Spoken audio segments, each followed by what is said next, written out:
everybody, and welcome to Haunted Mountain episode 12 and Haunted America episode 2. And hi, Ducky! You're first! Yay!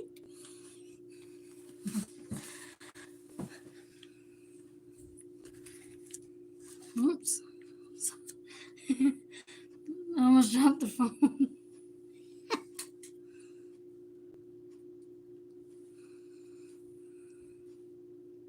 Hey, DJ! How are you today?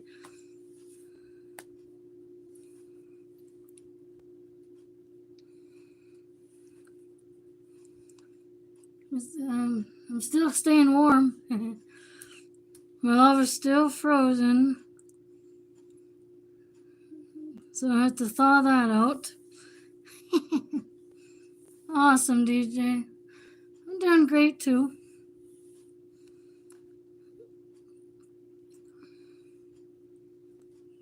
Yep. The weather right now is, this morning it was like negative 19 degrees outside. Brr. And the wind chill factor will probably be in its negative 30s. It's pretty cold.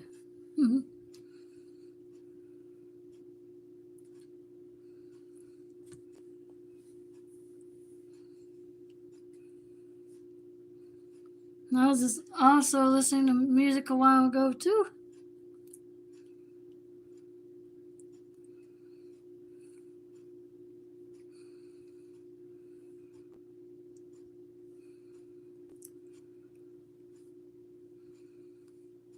And it's supposed to warm up this weekend, so you'll probably melt the snow, probably melt it all.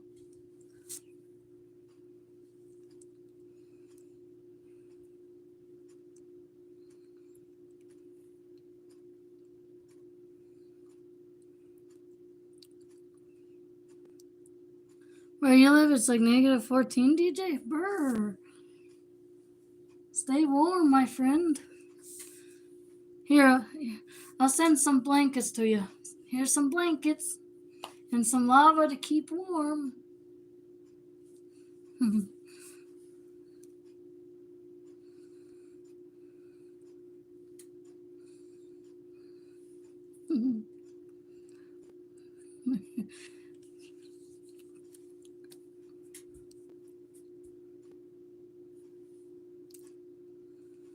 There are like 7 turkeys outside your window there, DJ? Oh, very cool. Wild turkeys? That's cool. We have those up here too. I've seen a few of them. It's very cool. I've seen like a whole flock of them up here. My grandma and I were going to her house one Sunday, like I think it was last year, and we saw these wild turkeys, and they had baby turkeys too. It's so cool. I got footage of it. It's in my shorts somewhere. But it's so cool.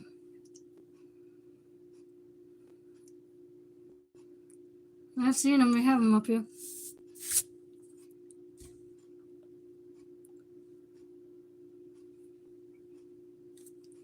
You're going ghost hunting tonight? Oh, fun. Just be careful. Be fun. Be careful.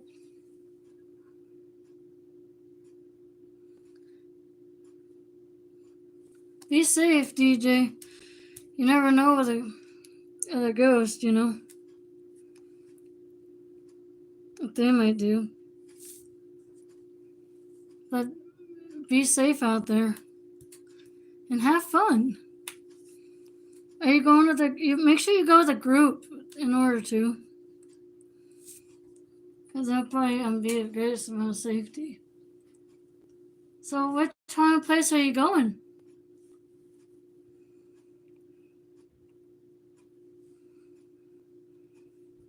You should see the haunted places you have here. You're going with your cousin? Fun. I'll join you. I'm too far away.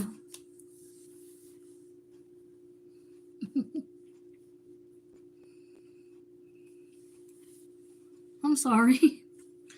You should see the hauntings we have here, man. You should see. We have a restaurant here called Tracy's. They saying it's haunted too. You're going to this haunted tunnel nearby your house. Ooh. What haunts it? What kind of spirits there? What kind of ghosts?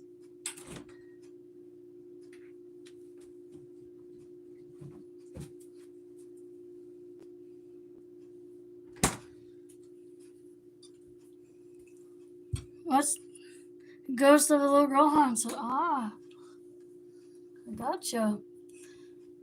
You should record footage of it. Like a video of it or something.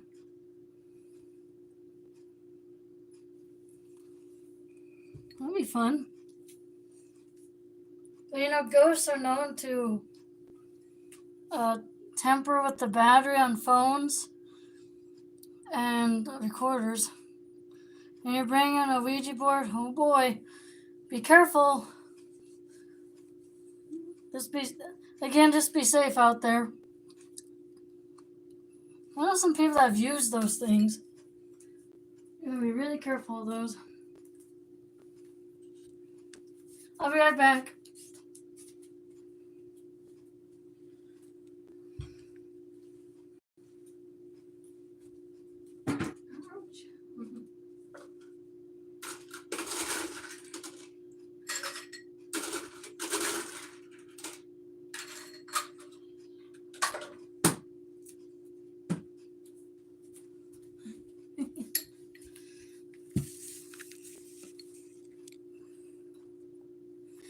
Hey, Coco! How are you today?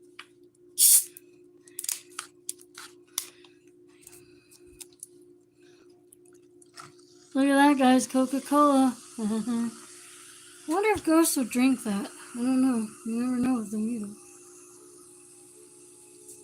Awesome. Hi, Berry Berry. Yes. I got Coca-Cola with ice. Well, happy Wednesday to you too, Berry Berry. You want some chips and some sauce today or chip dip? I got some.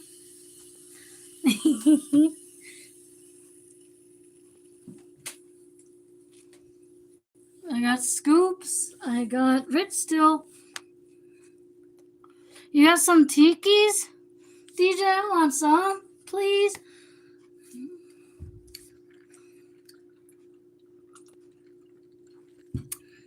You found a ghost flying around your house? Wow. Coco, where was that? At your house? Was it like in a room somewhere? Wow.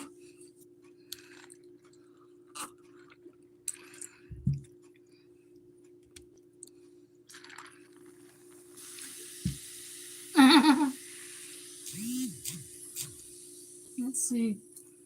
So, guys, I'm wondering, should we do Haunted America first again? Or Haunted Montana? Which one should we do first today again? That ghost was yeah, Mary, yeah, I know about that one. I've read about it and some of my friends talked about that one. When I used to live in the USA, your playground was haunted and a graveyard was right next to it. Wow. I don't think I've been to a haunted playground before. I didn't know that, Coco. So what do you guys think? Should we read Haunted Montana again first? Or should we read Haunted America first like we did last time? And it was by her ex-husband James, huh? Yikes. So which one do you guys want to hear from first? I have a whole bunch of books here on hauntings. Look at all this. Let's see if I can bring it up. What do you think, Berry Berry? Look at this. Haunted Montana, okay, DJ. But look at this, guys. This is like magazines about hauntings. Look at all of these. Isn't this cool? This is really cool. My mom bought me these.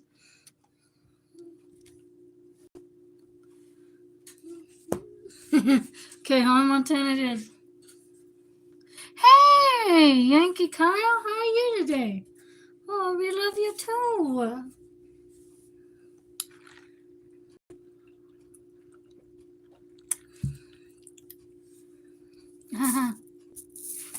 So, which one do you want to read from again, DJ? Which one do you want to read from again? Sorry.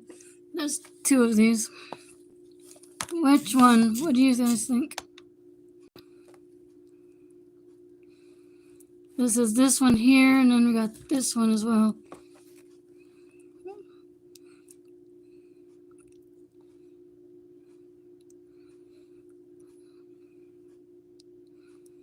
Yeah, Bear, did you know we have haunted restaurants? It's pretty crazy. Sorry.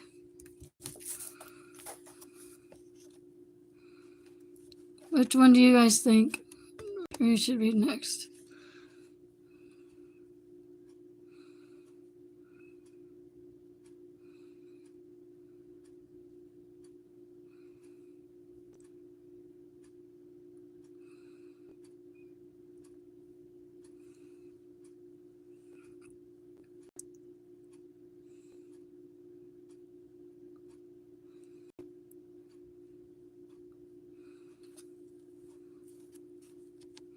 Whoops. Sorry, guys. There's haunted one here, and then there's ghost stories. Hey, Christina! How are you today?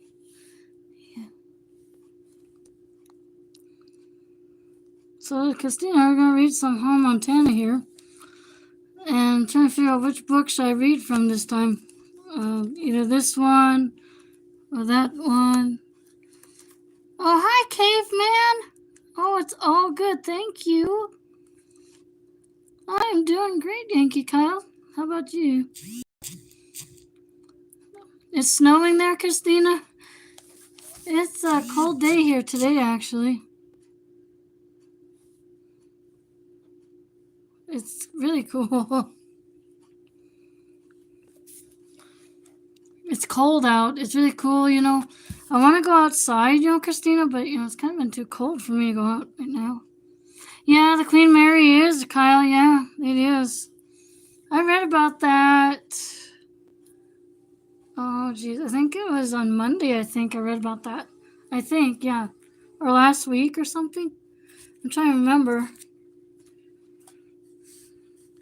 You didn't go to school today, DJ? Is it a snow day there? So Christina, it's like negative 13 right now here, or negative 12.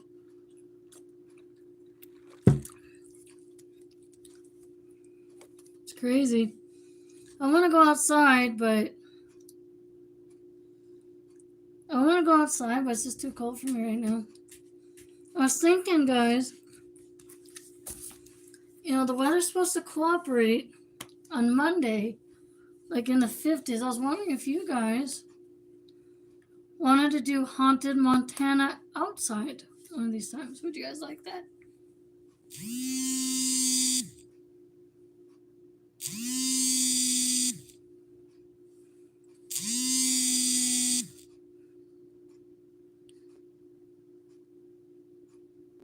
Hold on one second.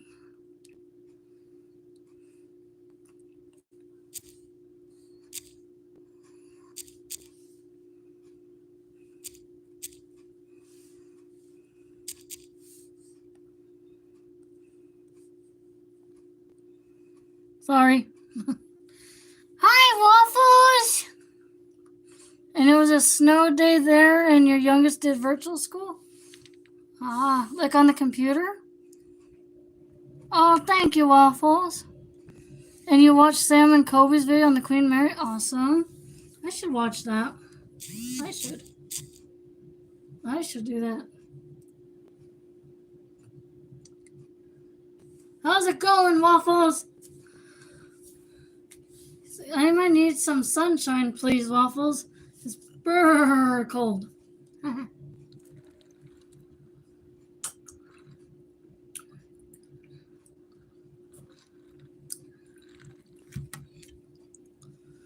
So we're trying to. What do you think, my girl Waffles? Should we read from this book here, or this one first? Which one would you guys like? Which one would you prefer, Waffles? We got Ghost Stories of Montana and Haunted Montana, so which one should we read from today? You're having a cold day, 50 degrees? I'll take that right now, my girl Waffles. I'll trade you. It's supposed to be in the 50s on Monday. It's supposed to be in the 50s. So I was thinking about doing, Haunted Montana outside that day or something. Probably do that. Yeah, Ghost Stories. Yeah, we're doing some more. Do you want to do Ghost Stories of Montana then, Waffles? Okay. Yeah, it's summer there in Australia, isn't it? I get mixed up. I'm sorry. It's winter here and then it's summer in Australia. Sorry about that, my girls. I get mixed up with that. Sorry.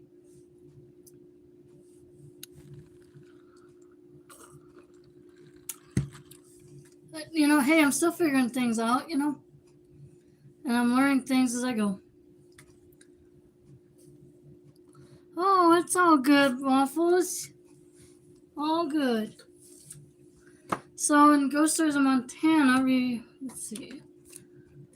Lots to remember. Oh, yes. I'm like, okay. So we got, let's see, guys. Let me check. We got Boots on the Boardwalk and Other Nevada City Stories. We got the Court Street Station. We got, let's see. We got Carroll College, but I'm going to wait for that one. Ghost of a Memory or a Mystery, a Ghostly Mystery, or Jack and Virginia Slade and the Phantoms of Virginia City, and of Mines and Fires. What would you guys like to hear about? Which one? In this one. Let's see here now. There's a lot of them out there. What do you guys think?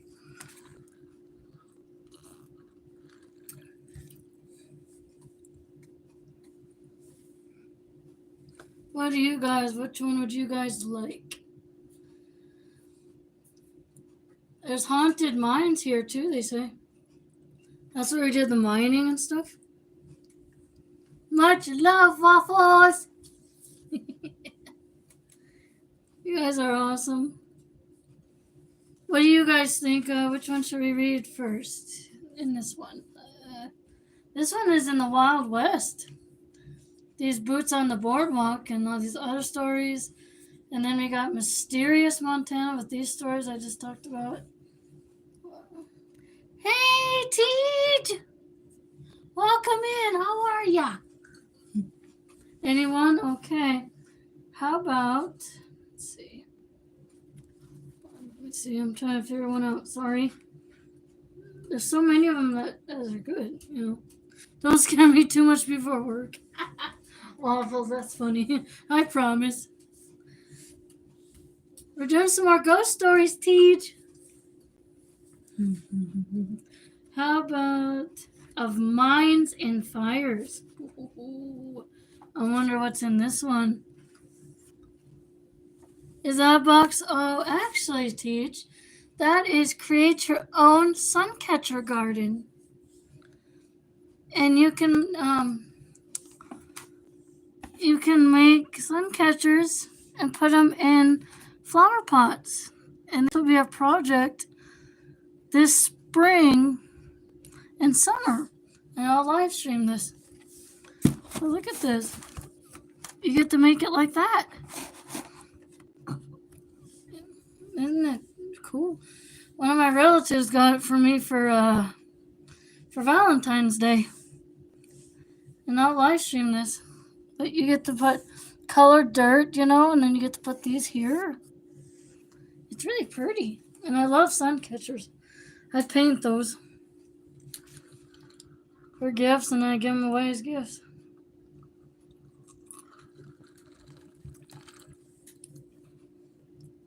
Hey, Elma! How's it going today? We're reading a ghost story called Of Mines and Fires.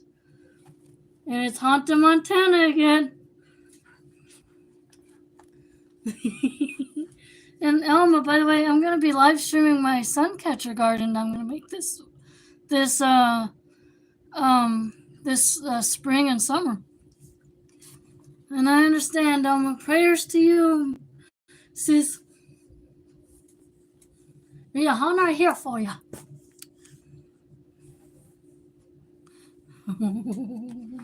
So here we are, guys. Ready? Here we go. Here we go. You guys ready for it? All right. So they say Jerry and his shift partner stood at the top of the mining shaft, turning their faces to the cool wind blowing across the hills. I should practice ventriloquism. Teach. How do I do that? You might need to teach me that one. I should do that. You know what, Teach? I made my Raptors talk on New Year's of 2015. It was so funny. I made them wave, hi there. It was so funny. It was in 2015. And I never forgot it. I never did. It was so funny. I can still picture it too. I can still picture me doing that with the dinosaurs and stuff. It was so funny.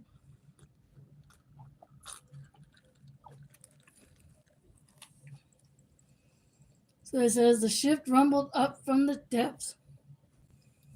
Oh, you get better, DJ.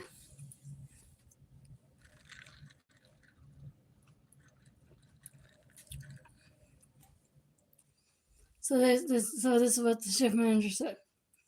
Now, you boys listen here. It was the shift manager. And I never heard of a shift manager before. Before you start, we need you to take a gander at the cave-in reported last night. Word has it was just a small one, about 400 feet down. Okay? And by the way, this is in Butte. By the way, guys. And Butte was a mining town here in Montana back in the day. We used to mine for everything. Silver, gold, all sorts of things we would mine for. And we haven't mined for many years. You know, we haven't mined for a long time, actually.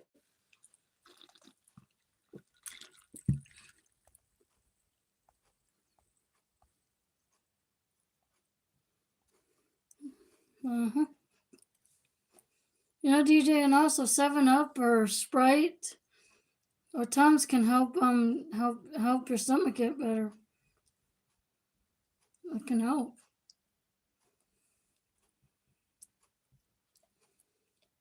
So they say, Jerry and the other miner grunted their response. They had already been told what had happened, and rather like to talk too much about cave-ins before starting a day of work. Wow. That happens in caves sometimes, or mines. So they said, anyway, there was no use talking about it. It was part of the job, had to be done. Make sure the mess got cleaned up, Jerry thought. Little side job, no problem. Hi, Isabella! How's it going today, my friend?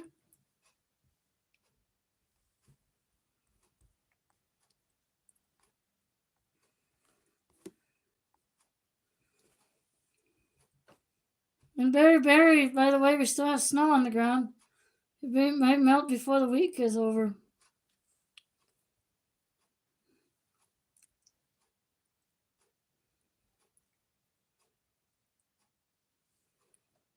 Let's see now.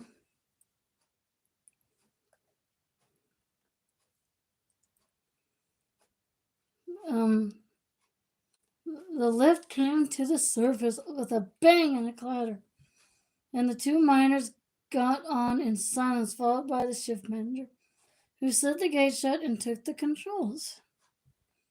The lift lurched to life with another bang and a screech, descending with the three men into the darkness of the mine. I don't think I'd want to go in there. What do you guys think? Would you want to go in there? I don't think so. I don't think so. No, I'll probably be a little nervous to do that too. You never know with ghosts. You never know. And then then the shift manager said, I heard last night was quite the show, the shift manager hollered over the grinding machinery to the. About an hour before the cave-in, the bell rang at 1,200 feet. I wonder what that could be, guys. Probably the ghost. The ghost did. That bell rang, so what? The miner beside Jerry hollered back. Thing is, there was nobody working that deep down, the manager said. They sent the lift down, brought it back up. Nobody was on board. The shift boss went down there himself to take a look. And Jerry said, what do you guys think? Do you think there's a ghost there? I'd be pretty nervous if that ghost was sitting there.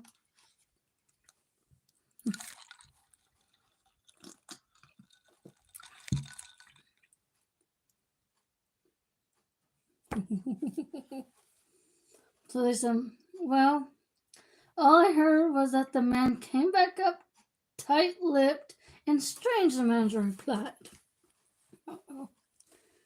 It didn't say much of anything to anyone, but his skin was a shade too white for normal. Cave-in happened a few minutes after that. Uh-oh. Wonder if that was a ghost, huh? You guys think a ghost caused the cave-in there? Probably did. Jerry shrugged.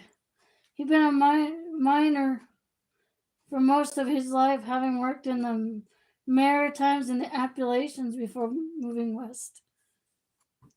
He had been in Butte for no more than a year, but quickly he learned that the miners on the frontier were just as superstitious as they were back east. There were just as many disembodied whispers, giggles, and footsteps in the darkness, just as many mysterious shadows and unexplicable lights, and just as many tight-lipped miners carrying their old world folk tales down into the tunnels with them. The lift jolted to a halt. Here it is, the ship manager said. 400 feet. Oh boy. Hey, Aries! Welcome in, guys. We are reading about a haunted mine in Butte. And I wonder if they say there was a cave-in and somebody saw a ghost. Might have seen a ghost there. A ghost in there.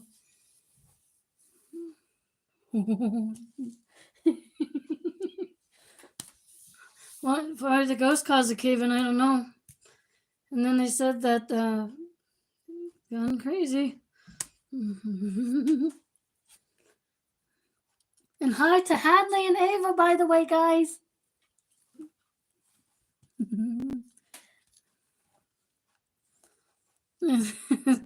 Crazy. Well, we and it was 400 feet in the mine. You know, we mine for stuff in it. Hi, retirement.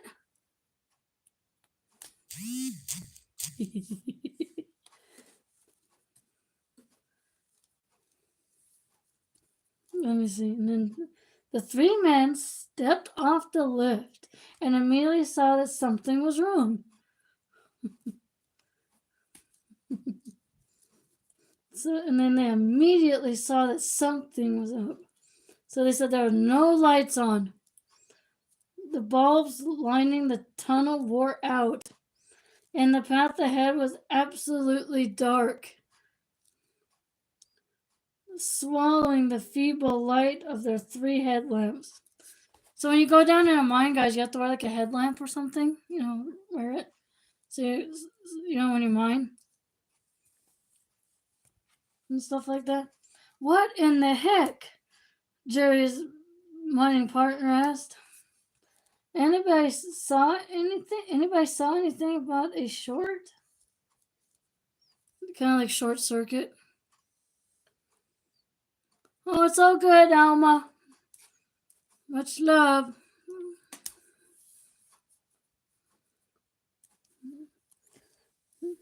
And then the shipman says, I didn't hear anything.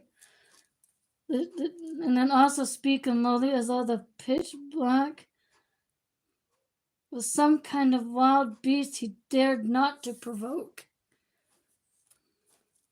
What kind of ghost do you think's in this mine, guys? Do you think it's a miner ghost or something? Who knows? We'll find out. Jerry's voice broke in a hush. The hush. Well, the lights must have went out sometime last night, he said. Could have had something to do with the accident. Best where we can give the place a once over before getting to work. Then the statement seemed to break the tension. He knew that sometimes down there in the darkness, all a man needed was a reminder of the facts. He had seen it happen many times before. The way the small spaces beneath the surface could close in on a miner, and the way the blackness came to life. Panic would come on suddenly, but it was nothing more than a figment of the imagination, strained by the hard pressures of mining. It was part of the job. Wow. In areas, by the way, we have mines in Montana where we would mine for everything. And I doubt we mine anymore. And Butte was a mining town. And again, Anaconda was. Hi, Brittany! How are you today? Uh-huh.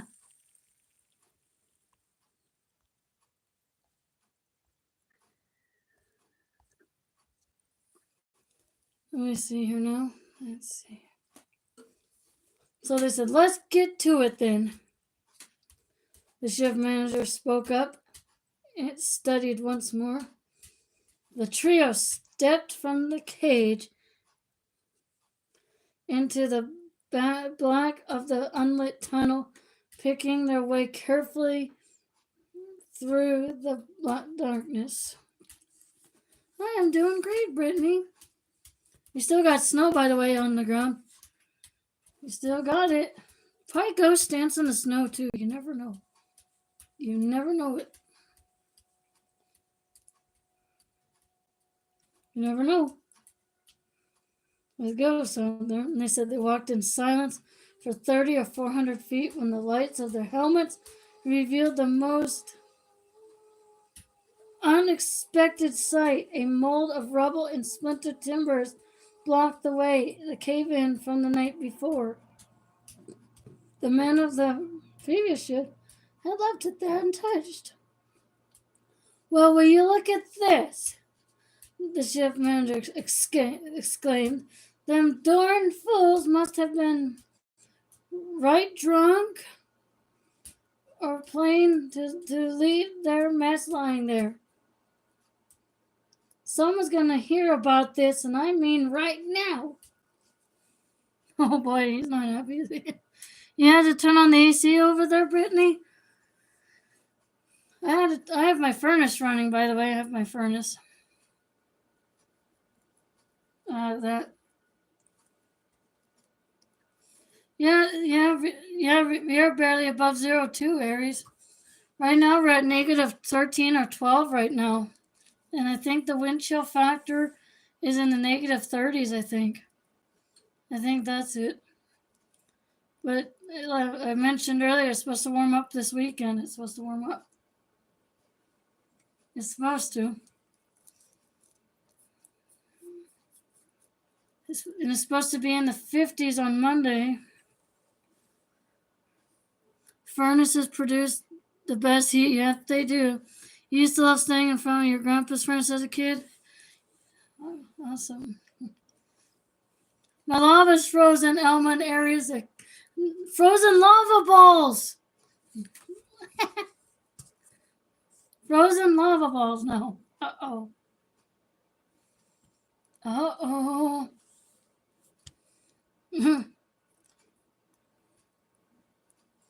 Jerry was blinded by light as the shift manager turned to face him. Look here, Jerry. I'm going up to report this mess. The youngster here is coming with me. Here with me, and he'll look into getting the electrician to do something about the lights double quick.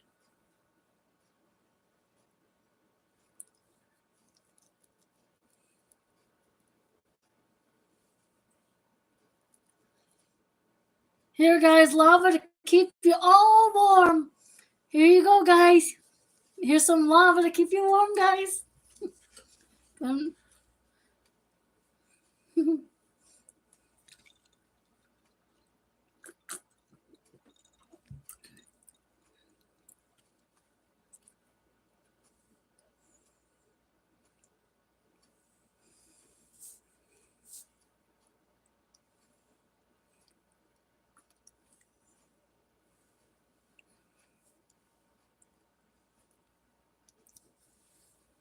And hi to Airy Bear.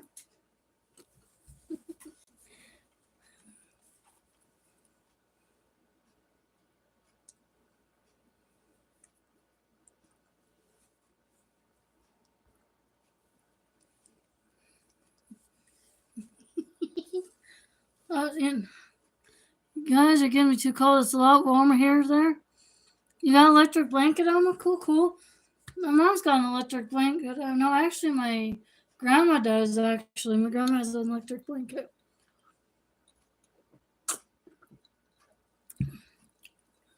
My grandma's got one. Listen, you okay with getting to work on this mess by yourself? Shouldn't be gone for more than a few minutes. Jerry was not thrilled to be at the prospect of shoveling rock in the dark by himself.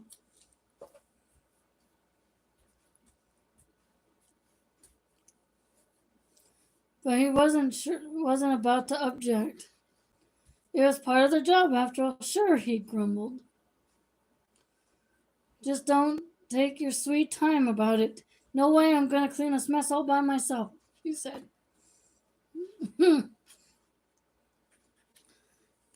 And sweatshirts, electric blazers, yeah, they are.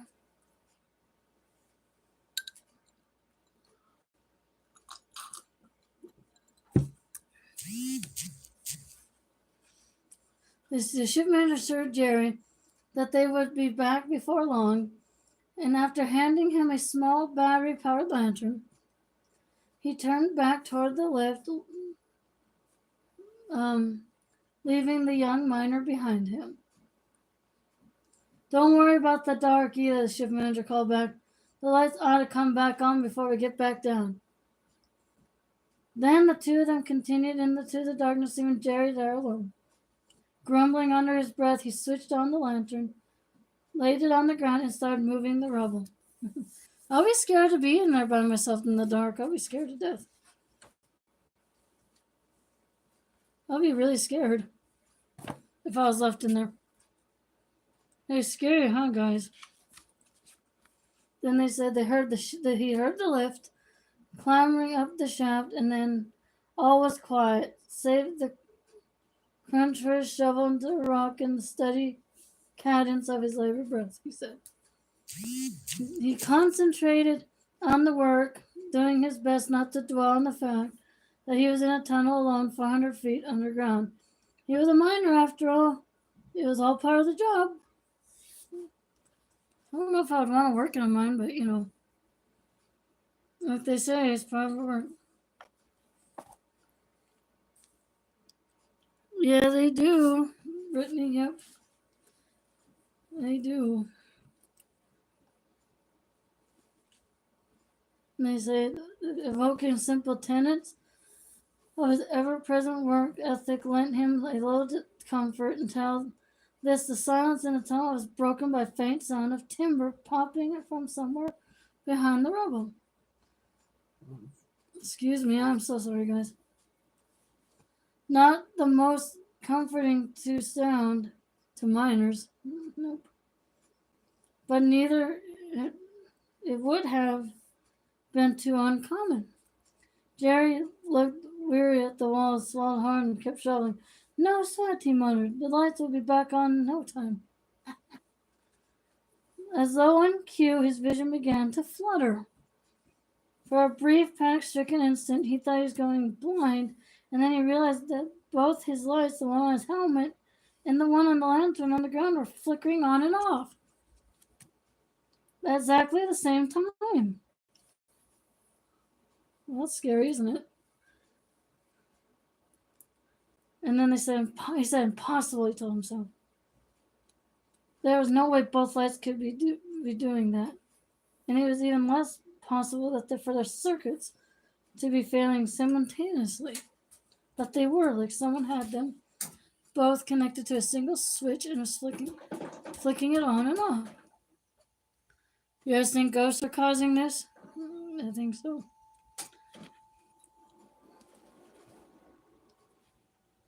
So they said, so he was not going blind, but a new panic welled up nothing the less.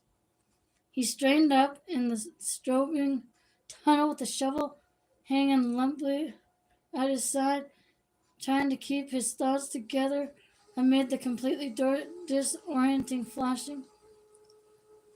That's pretty scary, huh? He did not bother wondering what was going on. He only knew there was no way he could be able to continue to dig rock, not like this. It was time to pick up the blinking lantern, turn around, and head back to the lift. Determined as he was to maintain his composure, to remain calm and collected, Jerry did not run, but began to walk slowly and carefully back to the shaft. As the tunnel between ink black and dimly lit, some kind of darn light issue here, he said out loud nervously. I'd be nervous too if I was him, being in there by myself. I'd get out of there quick.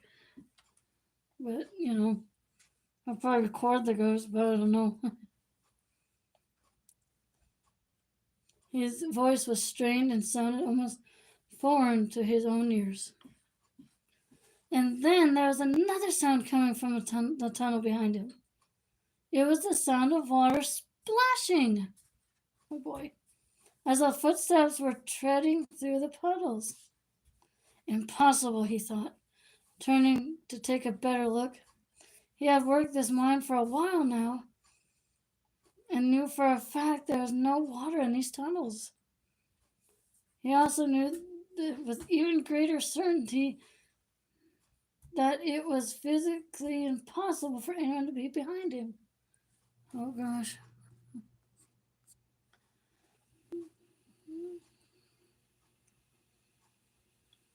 And the amount of rocks he had been shoveling. Oh gosh.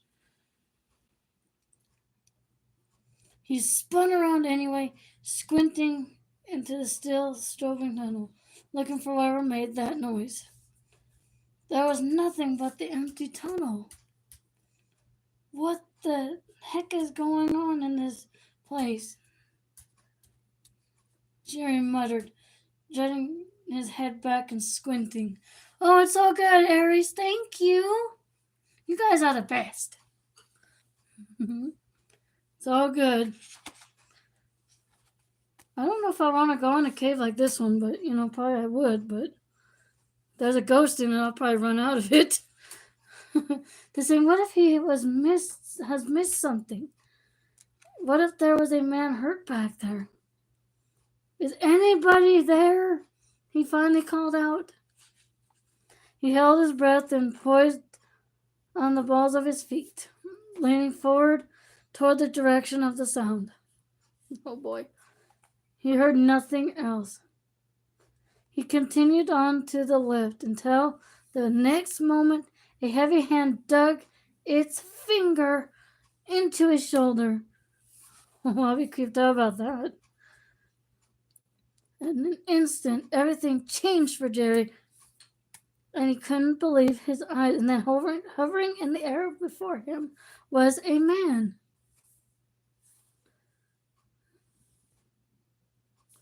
Or it wasn't exactly an ashen face on top of a torso without legs or arms. That's pretty scary. It hovered until its eyes were level with Jerry's, just inches away, with a stricken grin that revealed a row of long yellow teeth. Reality, as Jerry understood it, had crumbled.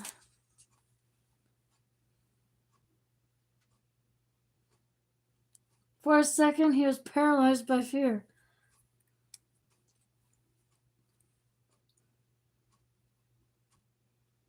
And then, in a flash, Jerry was gone. Squeezing past the hovering torso, he sprinted down the tunnel for the lift. His screams could be heard echoing through the mine. Oh boy. Ghosts can do that. Hi, Tyreek. I'm doing good. How are you? How's it going?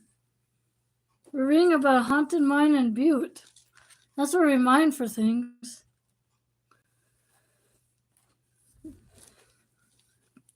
So they say the thing was right behind him. It made no sound as it flew. But when Jerry looked over his shoulder, he saw that its grin had widened to ghastly proportions. Long teeth stretched between thin lips. And then while it had no arms or legs, there was no doubt in Jerry's mind that this thing was dangerous. Whatever it was and whatever it was doing down there in the mine, he knew its intentions were not good. Oh boy, guys, I wonder what's going on. He reached the lift at a full run and began frantically reaching for the hoist. The response was quick as the lift started to almost as soon as he hit the bell, but it was not quick enough. Spinning around, Jerry saw that the hovering torso had also made it onto the lift now too, and was now hovering less than a foot away. He reacted, grabbing the bars of the lift, lunging out with his foot. It was still grinning. After the impact of the kick sent it flying off the lift. Raised to safety, Jerry collapsed in the trembling heap, overwhelmed by the adrenaline still coursing through his veins. On the floor, he rolled over to look down at the black pit. The sight below almost made Jerry retch. The torso was still there in the shaft, just several feet away, except now its glassy grin was replaced by a glare. It kept up with the lift for 100 feet or so before it gradually vanished into the darkness of the mining shaft. Oh, jeez. I'll be nervous too, guys. I'll get out of there. Yikes. Jerry was laying on the floor of the lift when it reached the surface. A group of concerned co-workers quickly crowded around him, but he was incapable of answering any of their questions. He just lay there, wide-eyed and slack-jawed, trying and failing to come to terms with what he had just gone through.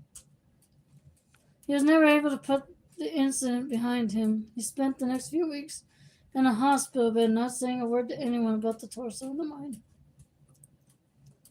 While he would eventually regain enough composure to go out in the world again, the miner would never again venture underground.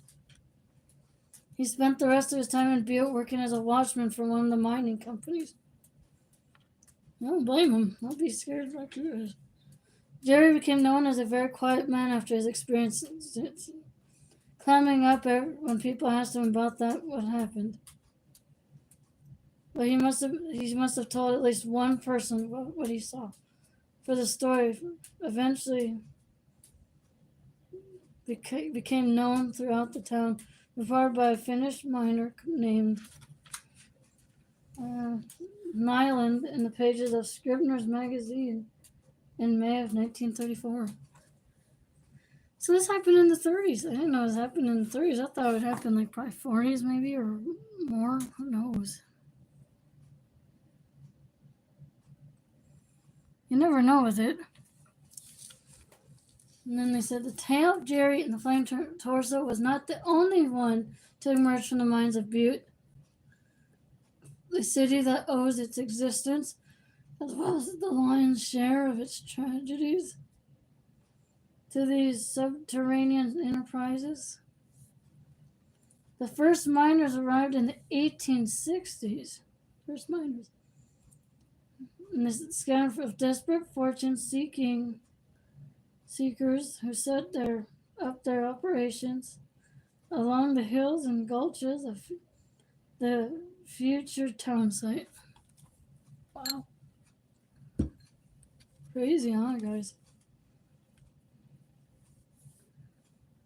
So they said it turned out that Butte was no Bannock or Virginia City. The ore was difficult to extract, and the sources of water needed for the miners' place or operations were scarce.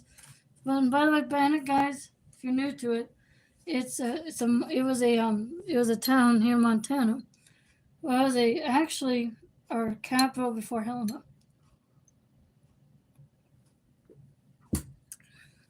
Yep, that was our capital before Helena took over. They said no, it would not be until the mid-1870s when entrepreneurs began cluing into the profitability of copper and silver. So we're going for copper again. We did that in Anaconda many years ago. That we did in Butte too. That the major mining activity began in earnest. The pursuit of material wealth under Butte was massive in scale, creating a network of literally thousands of miles of tunnels under its streets, the furthest extending 5,000 feet beneath the town site. Butte's prominence rose with the surging demand for copper in the late 19th century, and ramshackle mountain town grew into a major industrial center.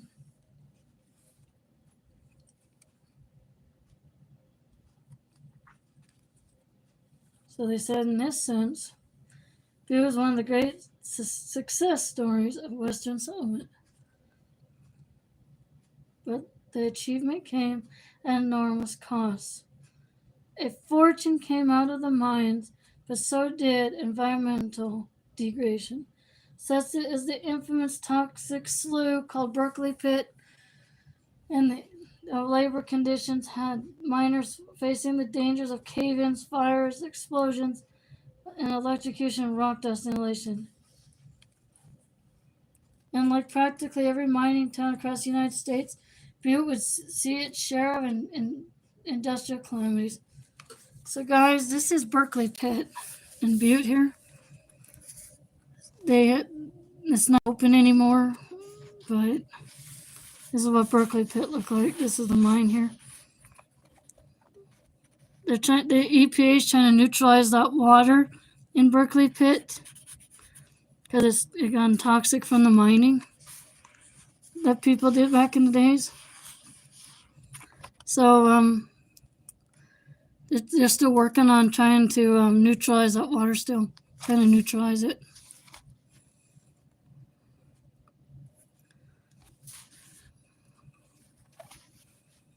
So that's what they're trying to do, the EPA, the Environmental Protection Agency. It's been a project for years, but they're still trying to neutralize that water down in there. But it became toxic from the mines, from the mining that was going on back in the day. But that's Berkeley Pit in Butte right there. And we don't mine it anymore. But again, We're still trying to neutralize that water. We're trying. It's a project we have that we can do.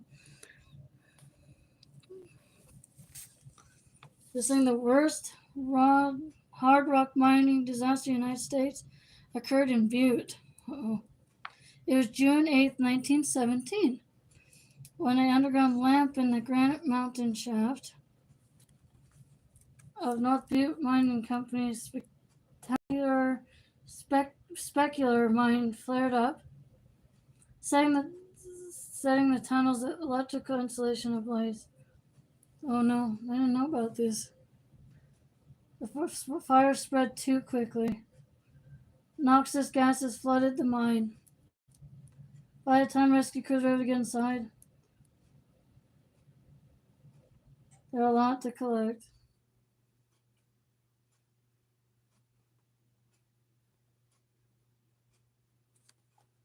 So the Granite Mountain shaft was then shut down after the incident, and a monument was later erected at the hilltop that looked out over the shaft. When the mine reopened 23 years later, the first miners to go down were not too happy about it.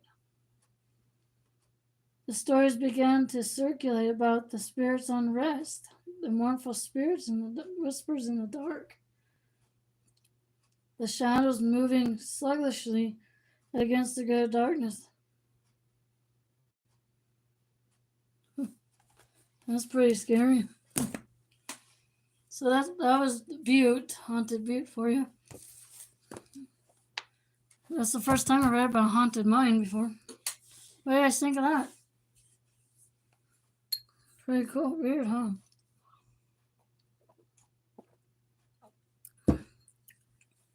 That was pretty weird, huh? I didn't know they had another mine that closed down. Hey, I learn something new every day.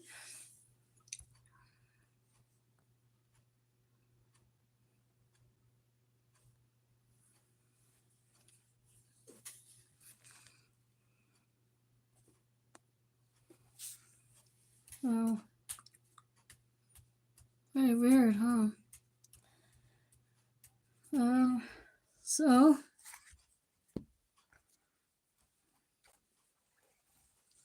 So guys, Haunted America, would you want to hear from this one?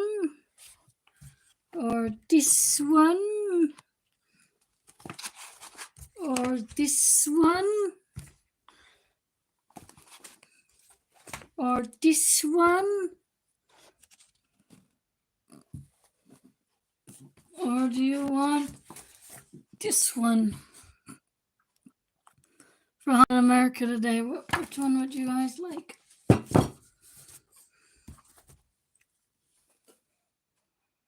What would you guys like? Let me see here now. And this one here has, this right here was in Bannock. Our previous camp before Helena. Very cool, huh? I've been to Bannock before, but didn't know there was a haunting there. Well, hey, I learned something different.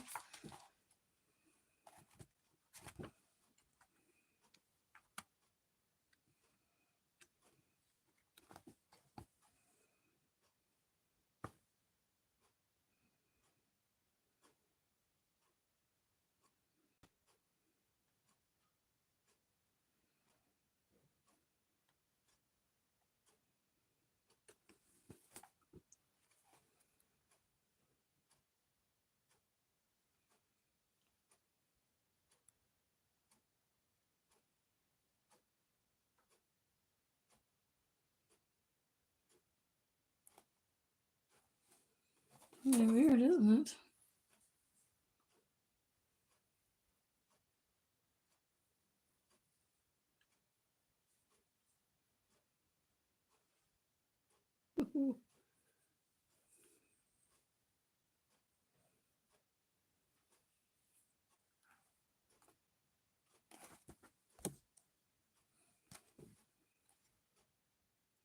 St. Augustine Lighthouse. I wonder what that is, huh? They say Alcatraz is haunted too, guys. Alcatraz in California. Alcatraz jail. You guys want to hear about that one? I can read that one if you guys want. But this is in San Francisco. They say that the ghost of Al Capone is said to linger in the prison. You went to the Baltimore Hotel in LA 1 year ago. Did you find ghosts there, DJ? So, DJ, what do you think of the haunted mine? Pretty weird, huh? Weird thing to happen. It's pretty weird. First time reading about haunted mine. They're saying that he spent much downtime practicing the banjo in the shower room and played in a prison band called the Rock Islanders. I didn't know that. Many visitors claim to hear someone strumming on a banjo in that very place. That's Al Capone. I didn't know that about him. Cool. Well, let's see. Alcatraz. This is what Alcatraz looks like. It's right in San Francisco Bay. It's by the Golden Gate Bridge. That's where it is. It's a haunted prison.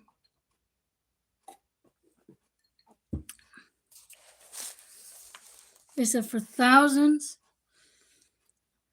of years before it became home to America's most infamous maximum security prison, Alcatraz Island was a nesting place for seabirds.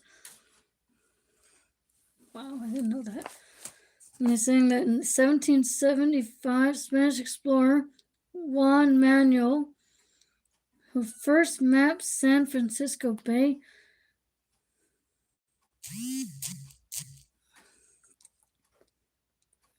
christened the barren spit of rock Isla de los Alcatrazes, which means the island of pelicans. Oh, I didn't know that. I didn't know it meant that.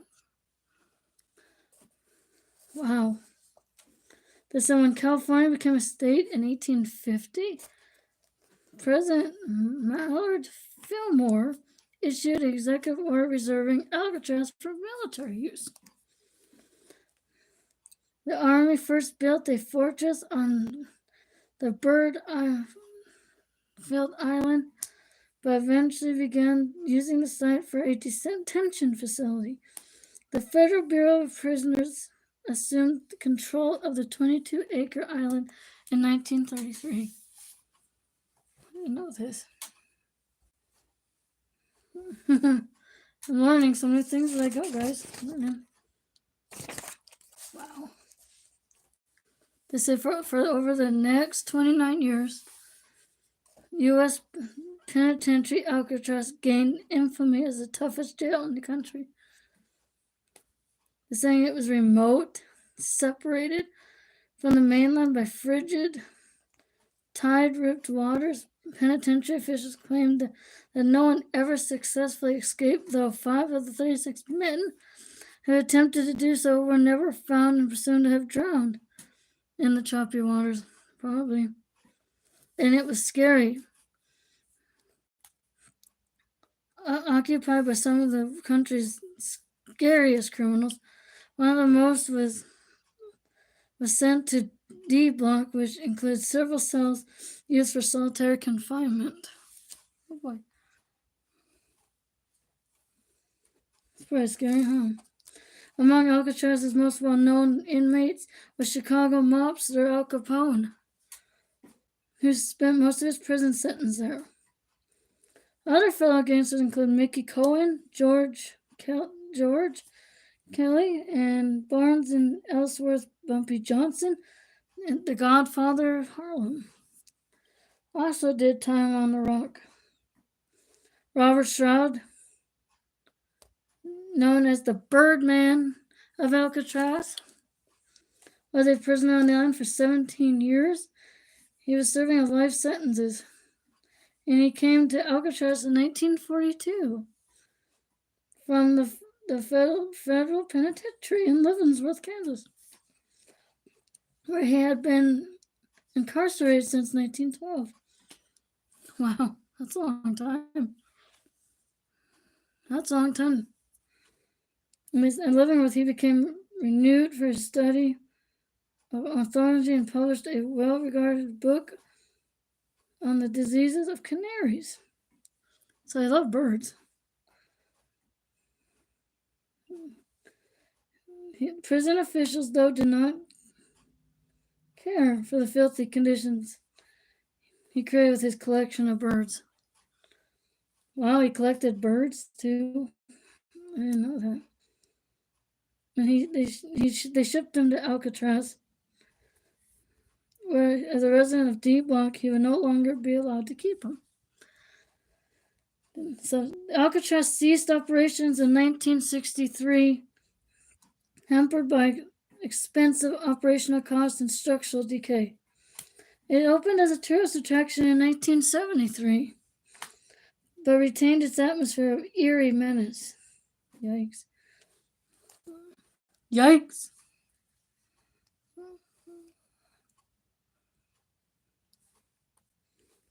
This ghost hunters claim that D Block is the most haunted place on the island. Cell 14D was used for solitary confinement. Visitors to that cell report it is always cold even in summer. Crying and moaning have been heard in other cell blocks, and strange noises have been reported coming from the utility corridor. Uh-oh. That would make me scared if I heard that. So what was that?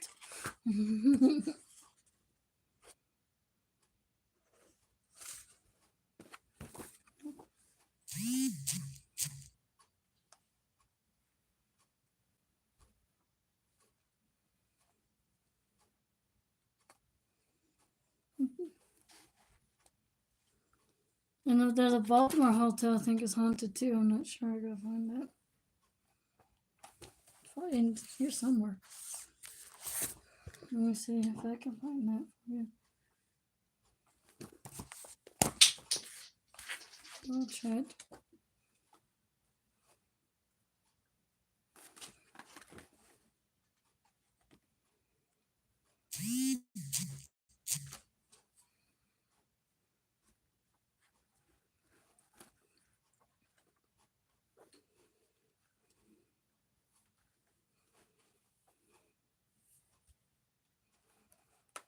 Oh, sorry guys. These pages almost got stuck. There's Bannock again.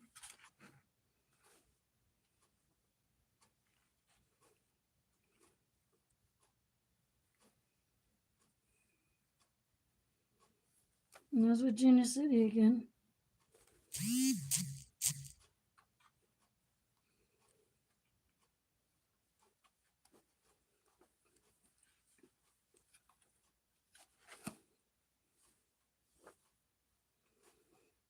There's the Stanley Hotel.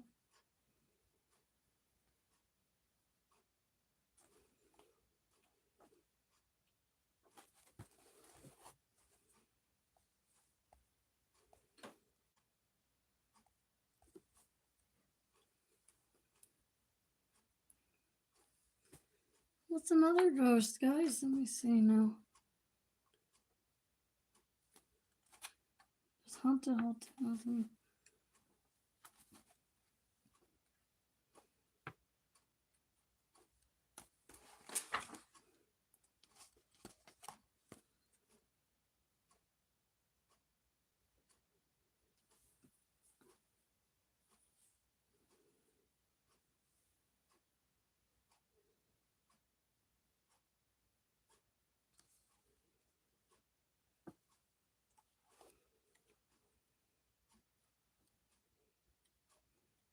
Let me see now.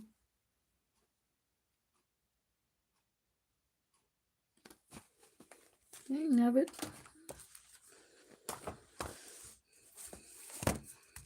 There. Look at this. Look at that. Ghost hunting.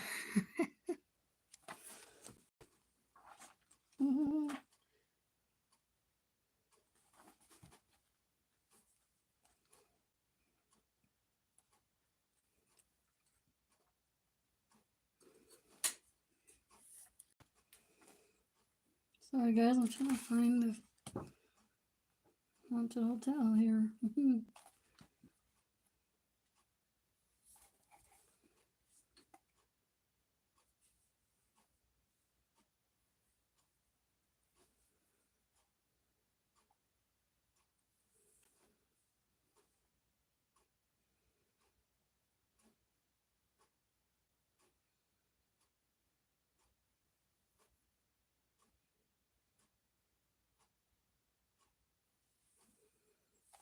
Let's see guys.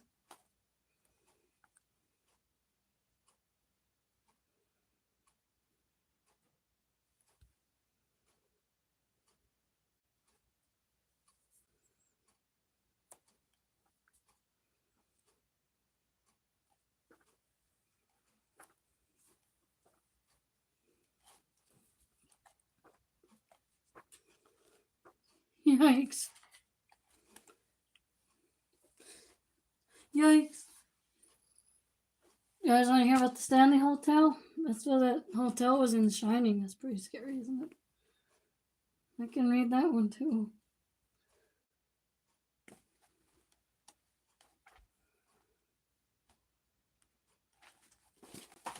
Sorry guys, hold on. There it is. Chat. I dropped it. There's the Stanley Hotel. That's the Shining Hotel.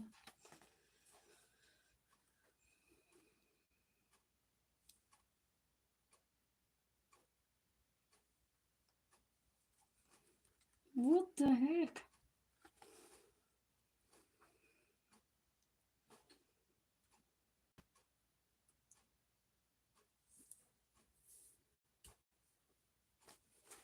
There's Jack. Yeah.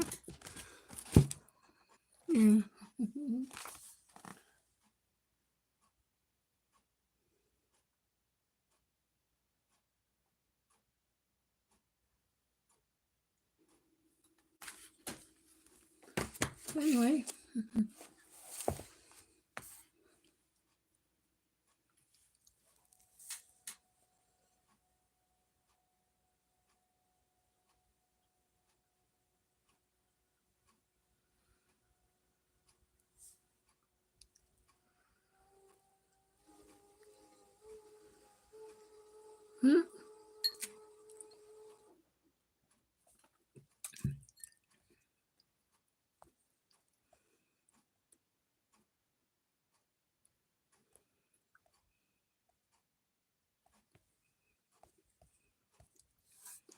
You're gonna make yourself some pizza? Yum, DJ. I'll take some, please. What kind of pizza are you having?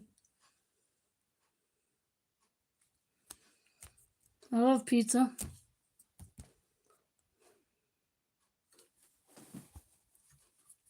I'll be right back. Hold on a sec.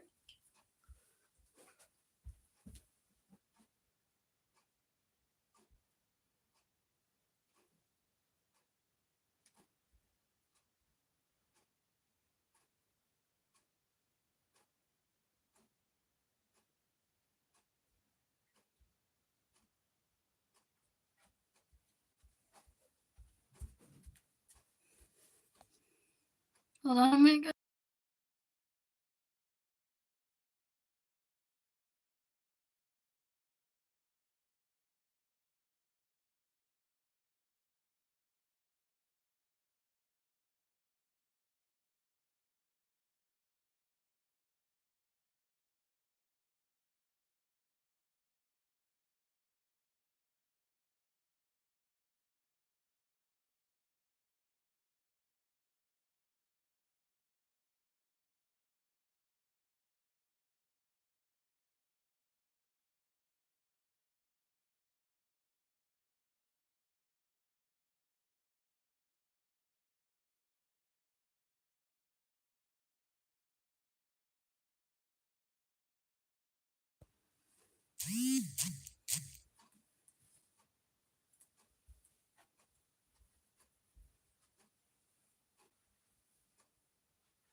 It's snack time.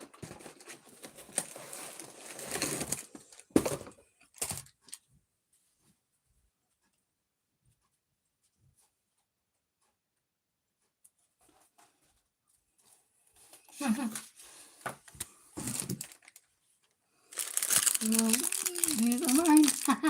Just kidding.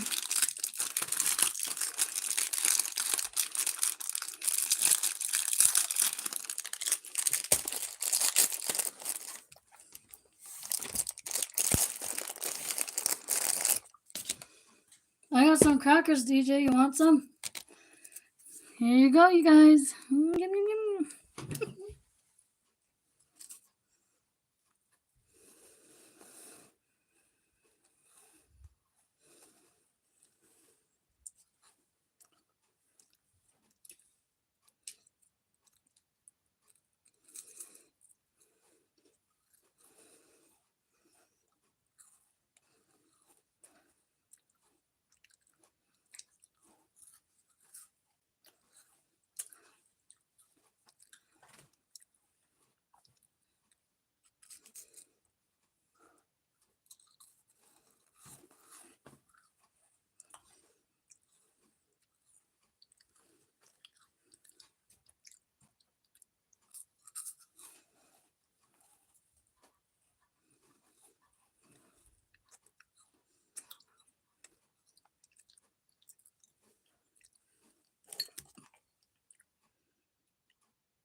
Yeah.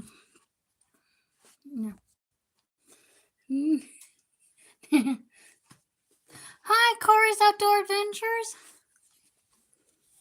How's it going today, my friend?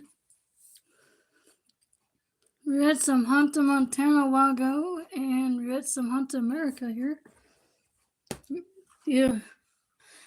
We read about Alcatraz being haunted. Alcatraz. Let me see if I can find another ghost story for you.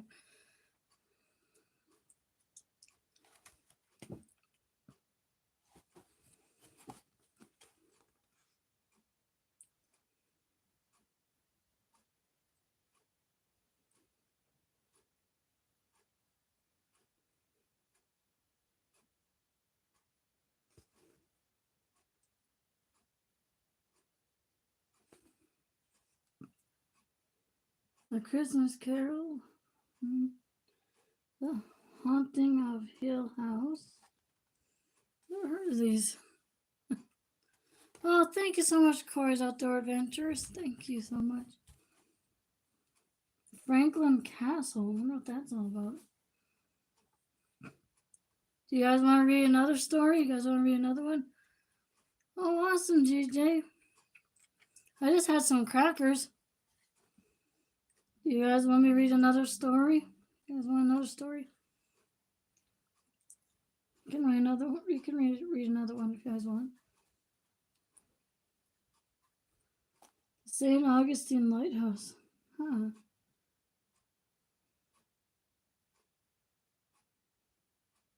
Do you guys want another story? I can read another one if you guys want, or we can wait for a while.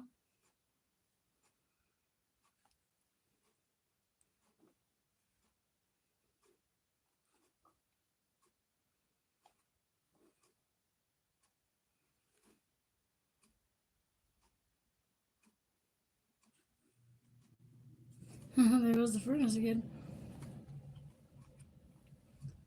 Do you guys want another story? You let me know, okay?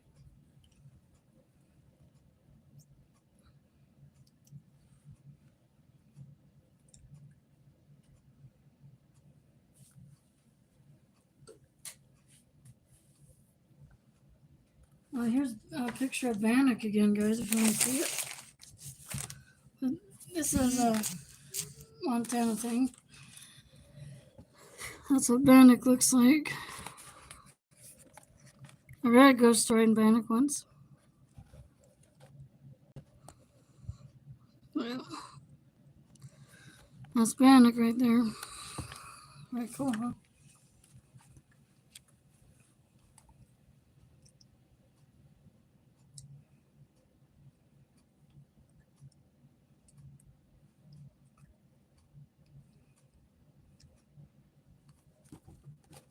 That's what Bannock look like.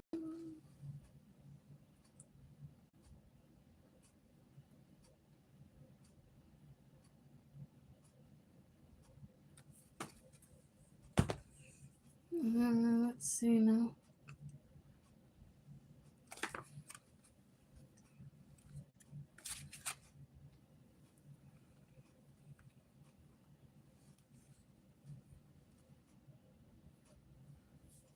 We can read more. We can read about Virginia City, Nevada City if you guys want. It's up to you guys.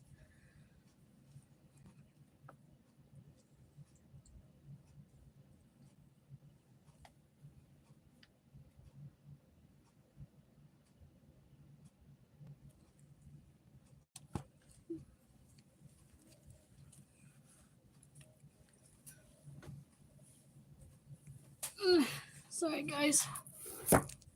Let's see.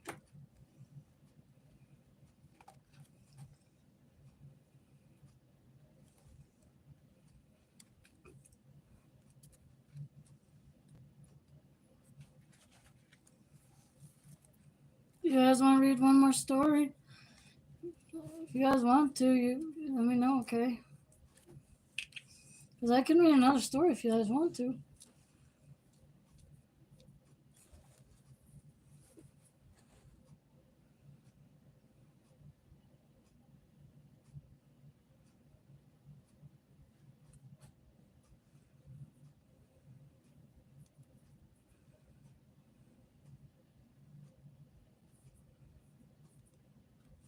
Oh, look at Copper Camp. The story of Butte, Montana. That's pretty cool. I should find that story for you guys. It's called the.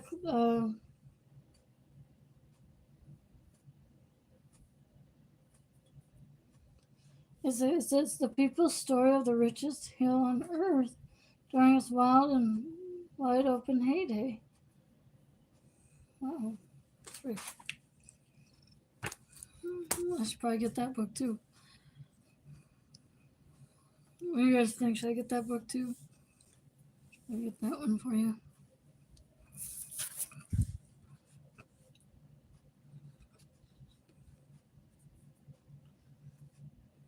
But this is what they say about the mining story we talked about. It says the mines of Butte had many costly disasters in lives and in value, and certain eerie remnants, including a flying torso and mournful whispers. Very scary, huh?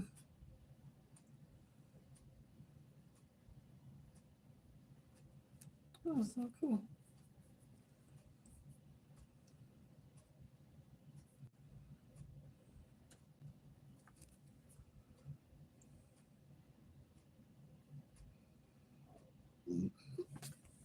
Sorry, excuse me.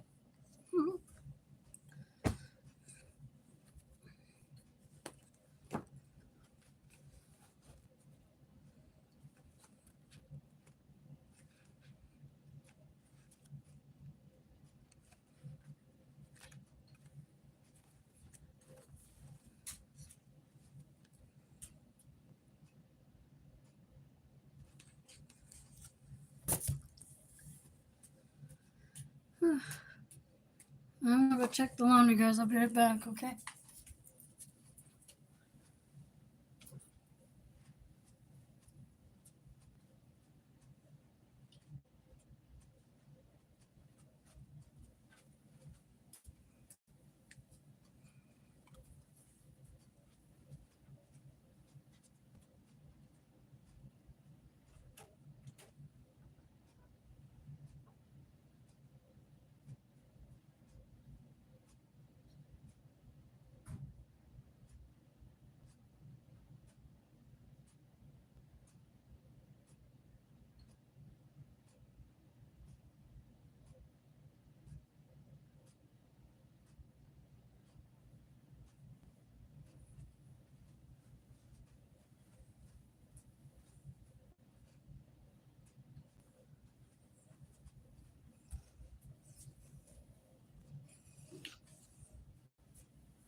Hey guys, I'm back. I'm done with laundry.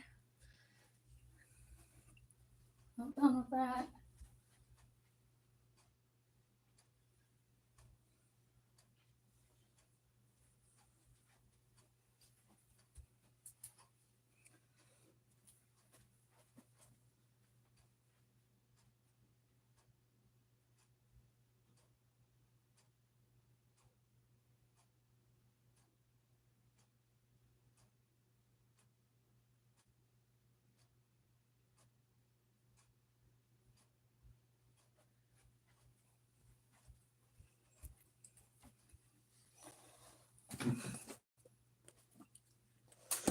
Well, you can read about the Stanley Hotel, you guys. You can read one more. Let's see if I can find it now. There's like 2 sections. Let's see if I can find it. Oh boy, where did I do that? Let me see. Here we are. This is part 1 of the Stanley Hotel. This thing during a 1974 visit to the Stanley Hotel, Stephen King and his family stayed in room 217. The room is said to be frequently be the ghost of a former housekeeper named Elizabeth Wilson. The Stanley served as an inspiration for Stephen King's 1977 novel, The Shining, which was adapted into a 1980 horror film starring Jack Nicholson.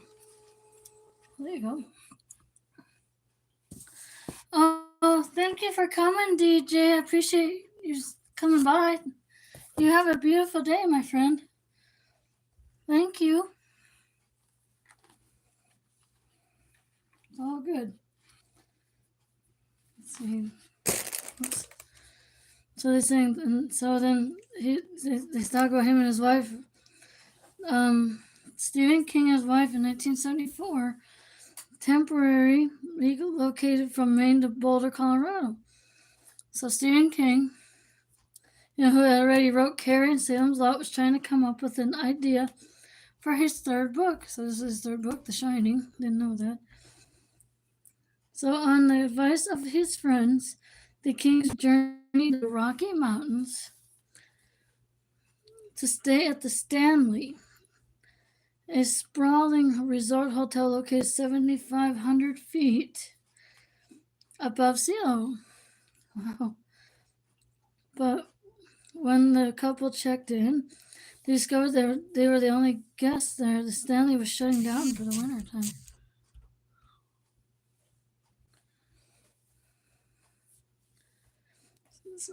They're saying that they ate dinner in an empty dining room. King roamed the Stanley's long hallways alone, and by the time they checked out the next day, he knew he had an idea for a book. The first draft of The Shining took him only an hour. 4 months. 4 months.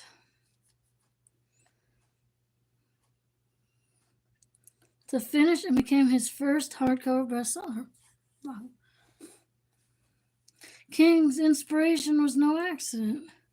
The Stanleys reportedly teeming with spirits, including the ghost of a cowboy and the ghost of children who play in the halls.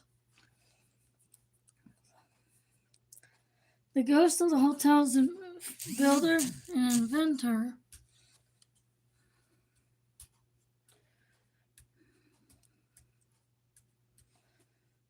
Stanley, of Stanley steamer fame, is said to wander the billiard room and the bar, while the spirit of his wife Flora plays the hotel's piano, and the ghost of Elizabeth Wilson, the former housekeeper, is said to frequent room 217, where she was seriously injured in a 1911 explosion while lighting lanterns. Oh no. Wow. Well, that's where you get The Shining from. That's where you got The Shining. That was a good book and a good story. Hold on a second, guys. Hold on a second. Wait.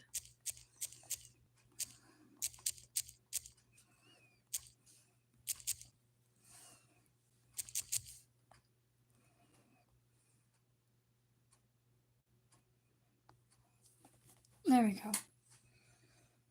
Let me see if I can find the rest of it. This is the Stanley Hotel. Dang it. Sorry, guys. That's the Stanley Hotel's hall. Pretty cool, huh? So,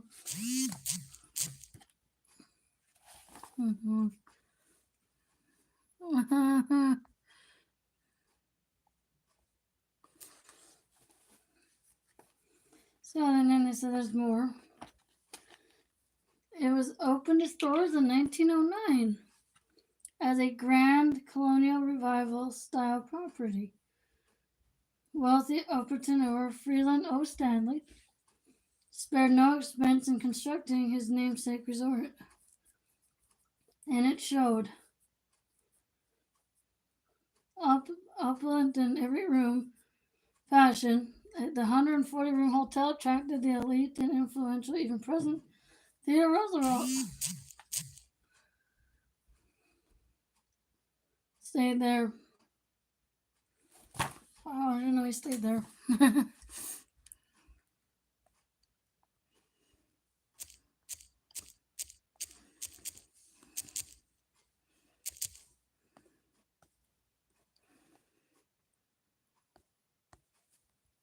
Let's see.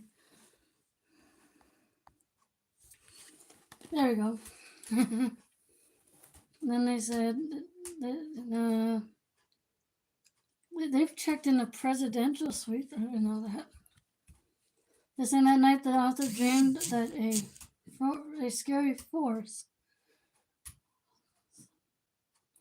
was chasing his young son down the hotel's corridors, and the seeds for his fourth novel, The Shining, were planted. Oh, there you go. Haunting.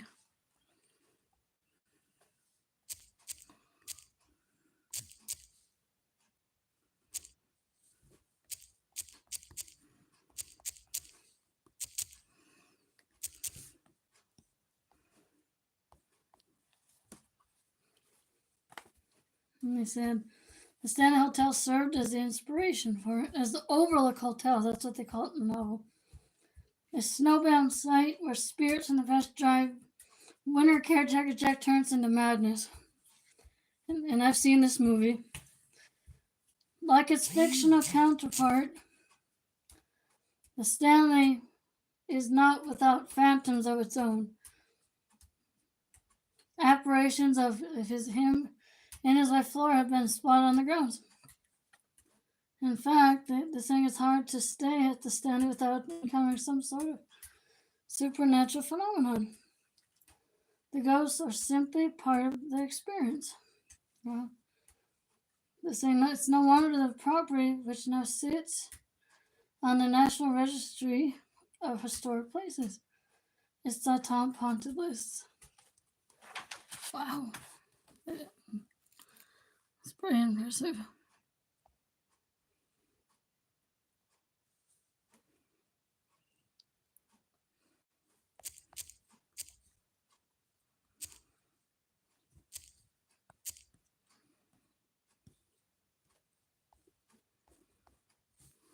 Wow.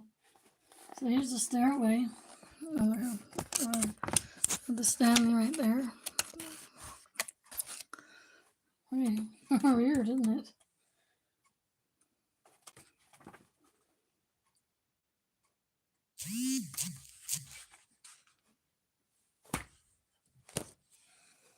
They said that they investigated the Stanley many times, and then unfortunately, they backed away from letting investigators on site. But before that, they investigated for nearly 10 years in a row and had many experiences over the years. There was one in room 401.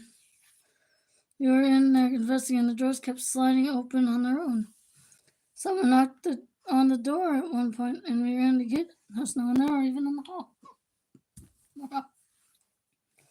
Then this guy named Aunt Barry said he stayed there at one time, and he felt really uneasy in the room he was in, so much so I kept the TV on. I would go to sleep while it was light out, and they were investigating at night anyway. They were staying up late, so I just waited for the light to peek over the mountain to go to sleep. At one point, I heard kids playing in the hallway on the fourth floor. I opened the door and nobody was there. Things would start going missing or move around in my room. My mother said this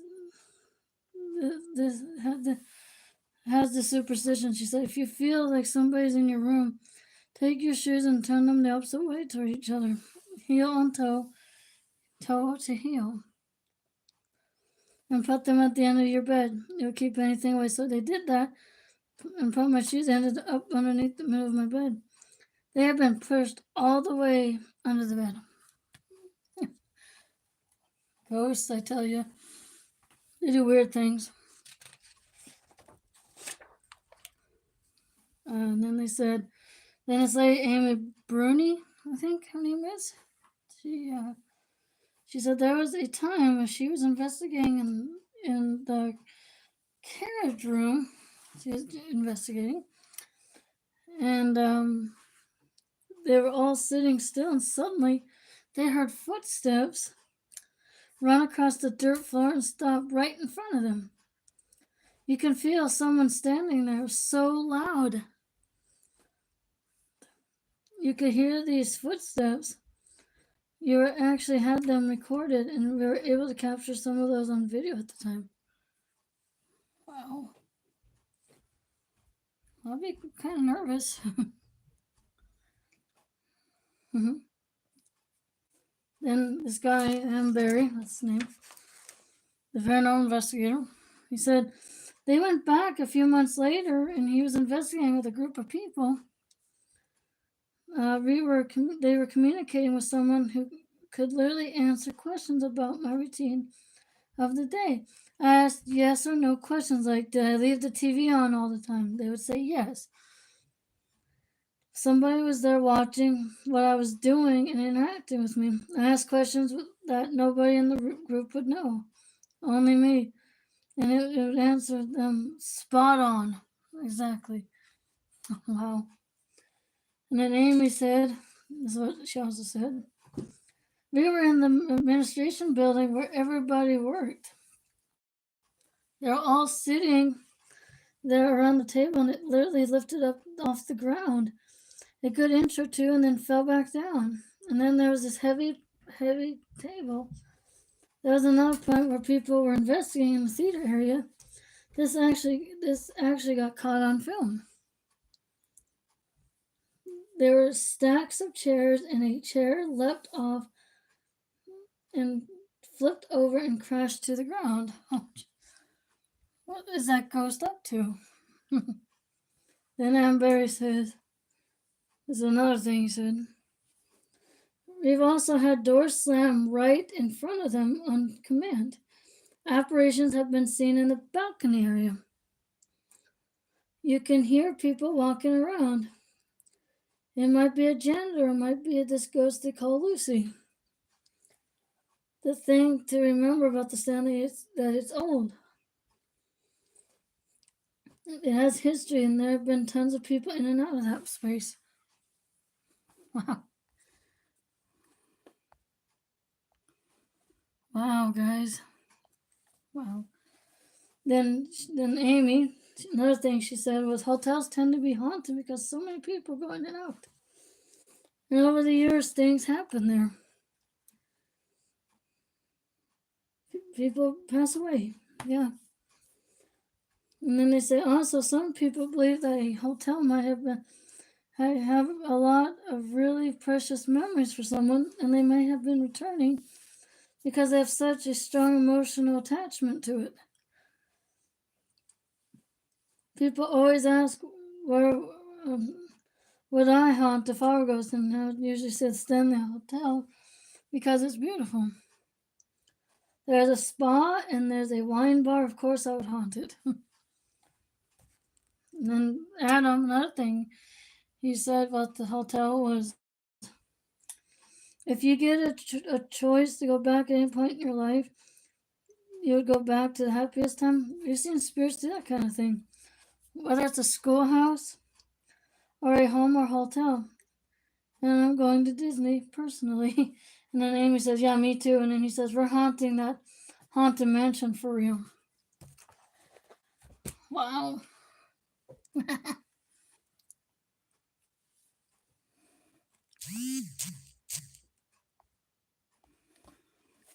Well, there's your haunting of the Stanley Hotel, known as the Overlook Hotel in The Shining.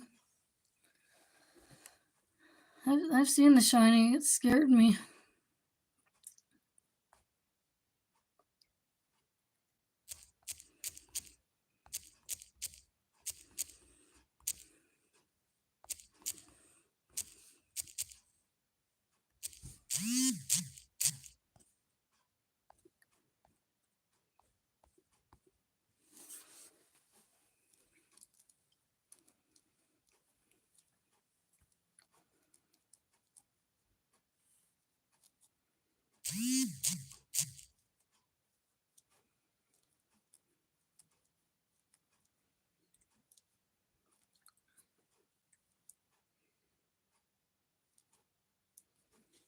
And I've seen The Shining before, guys. I've mentioned on previous lives that I watched The Shining one night. And I didn't know it was going to get dark really quick, but I didn't know it was going to happen. And I decided to go walking after watching that movie. And the movie got the best of me that night, so I had to hurry back on home, guys. I had to just run, get out of there. Like Jack started it. So yeah, so I never did night walks ever since. But still, I was like, oh man.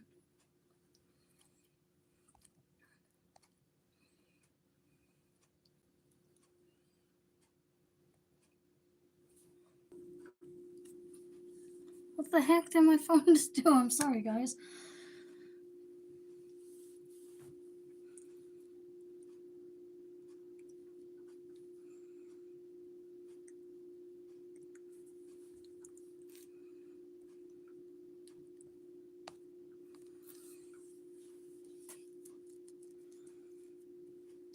Pretty weird, isn't it?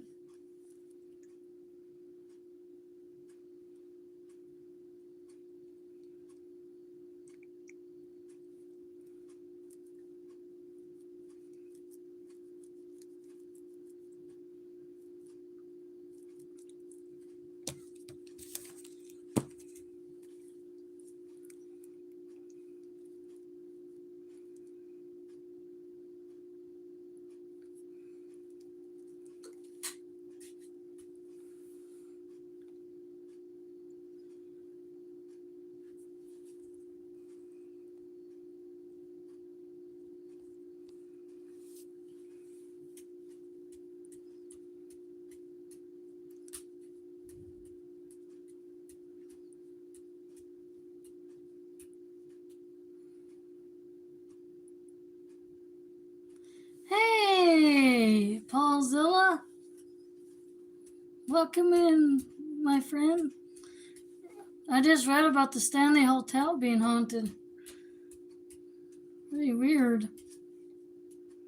I read about haunting mine a while ago, too. Whoa. Like, wow. So how's it going, Paulzilla, over there?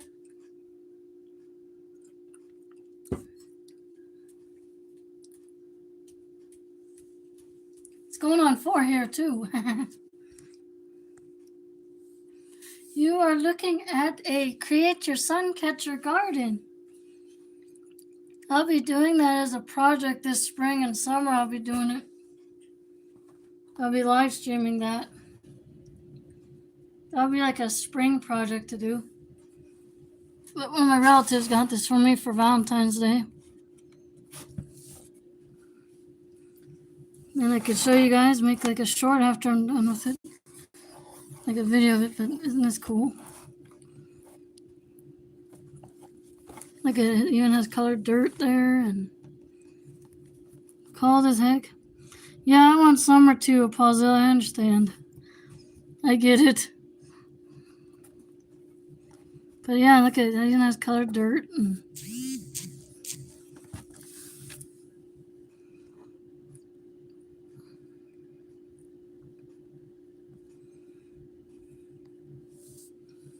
it's cold here too, Paul. It got to like negative 19 when I got up this morning. Wind chill factor was really cold.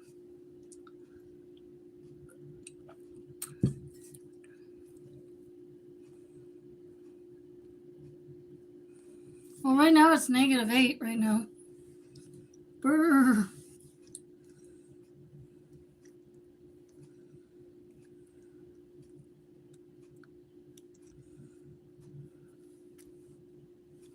You're gonna make a video tonight? Prayers for you, my friend Paul. Mahana's here for you.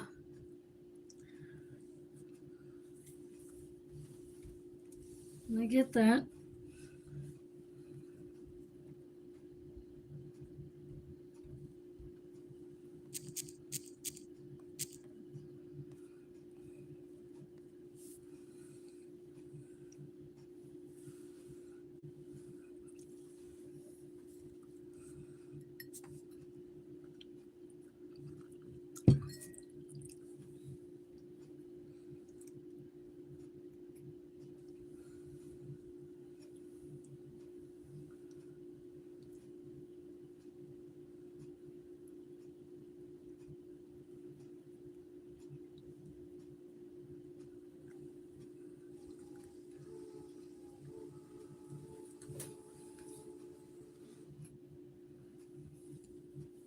Your joints are achy. Oh, I'm sorry to hear that, Paul. Probably there's like muscle cream that can help you with that, or joint cream that can help with that. That can help. I think you get it somewhere. I'm trying to remember where though.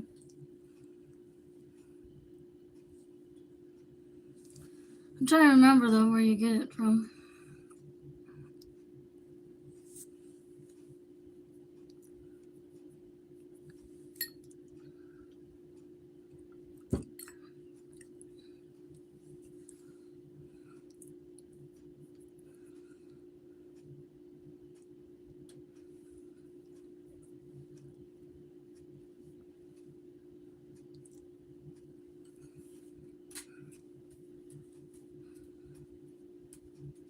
Did you see our snow, Paulzilla? Do you want to see?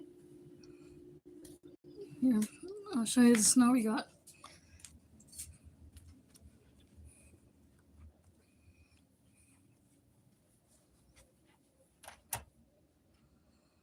You take prescriptions? Wow. No. You got snow here, Paul. Do you want to see? Let me see if I can show it to you.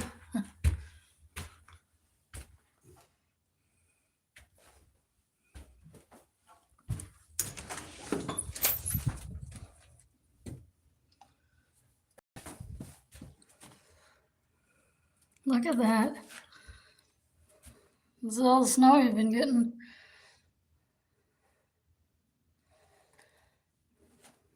Like winter wonderland.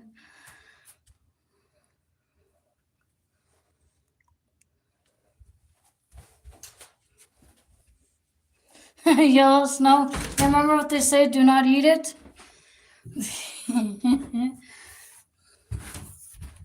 Whoa.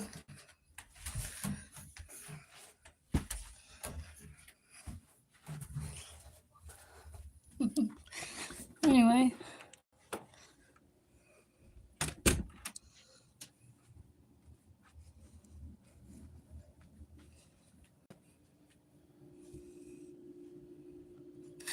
That's brown snow? Yeah, don't eat that either. Yeah, don't eat that either.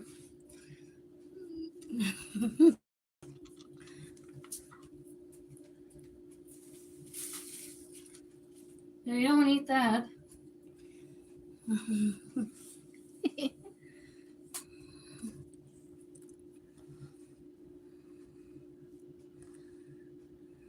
Mm-hmm.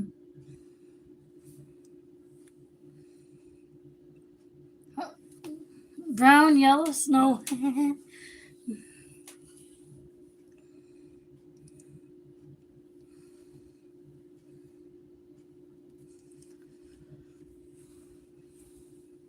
You can build a snow ghost.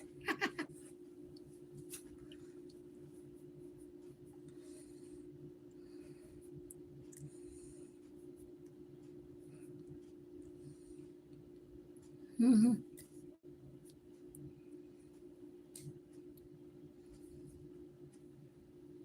If the snow is red, there's a problem.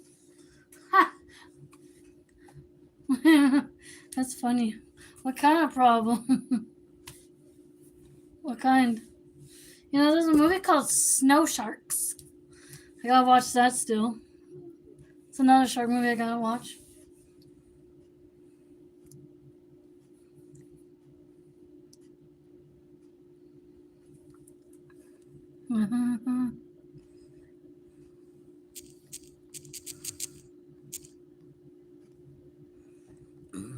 Oops, excuse me.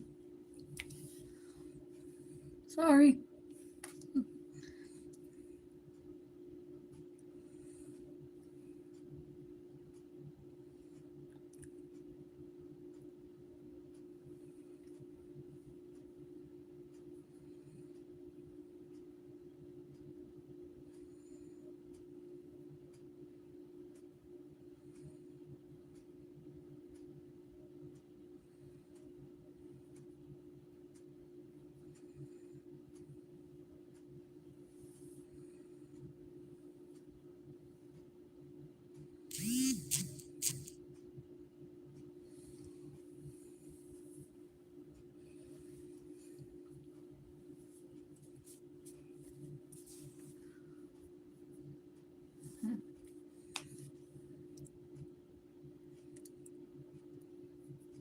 How about pink snow?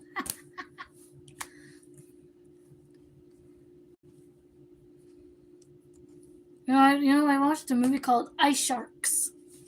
That was weird. That was a weird movie. But it was good.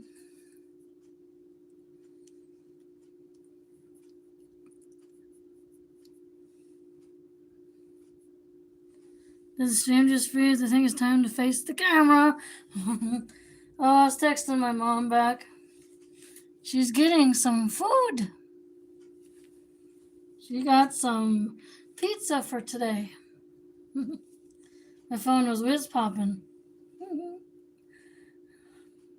Means it was farting. I'm still gonna say whiz popping. I'm gonna still say it.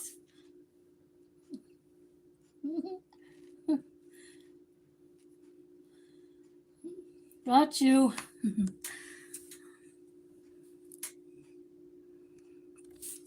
I'm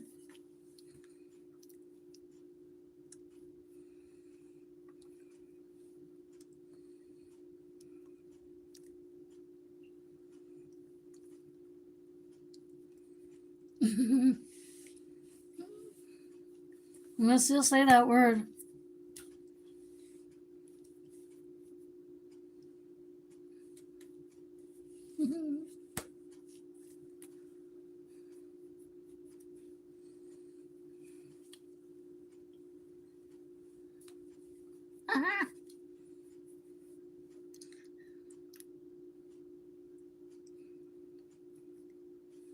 And hi to Jess and your wife, Forrest Paul. Tell them we say hi.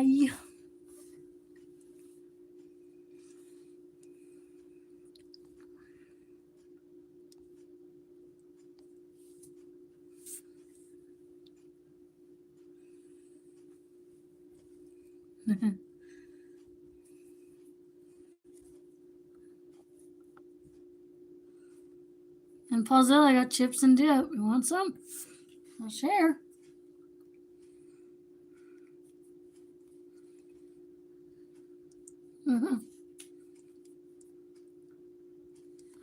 Please don't say that non-existent word. Just say fart. I'm still gonna say it. I'll say both. How's that? I'll say both of them. I'll say it.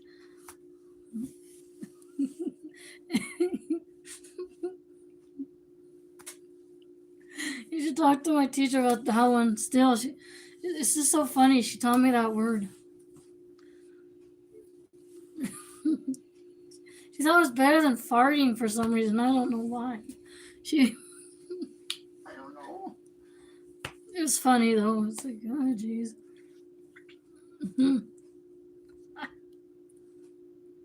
Just fart is.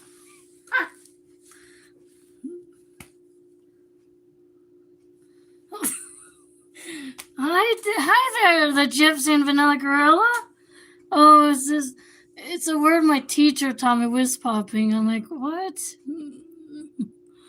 Here's a wrench for you guys so you can toss up your link if you like. I farted? No, you did, Paul. No, you. You did. You did. You're so funny. You guys are so funny. How are you guys doing today, the Gypsy and the Vanilla Gorilla? Don't.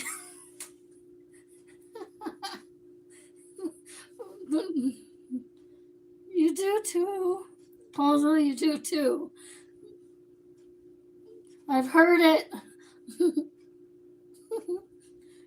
You know what? I had a cat that farted on me and it stunk so bad I had to get up and get out of the room. It's like, oh my gosh. Doing okay, just getting over a cold, huh? Get better soon, you guys. You passed Super Mario World on today. Hey, welcome back, DJ.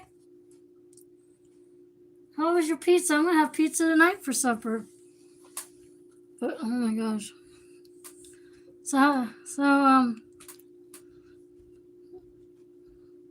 Yeah, Paul's, yeah, you're whiz popping again.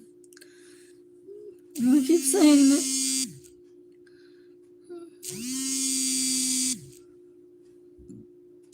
All right, guys. I'm gonna have to call my mom back, guys.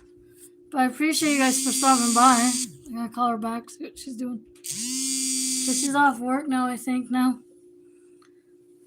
So I'm gonna have to head out.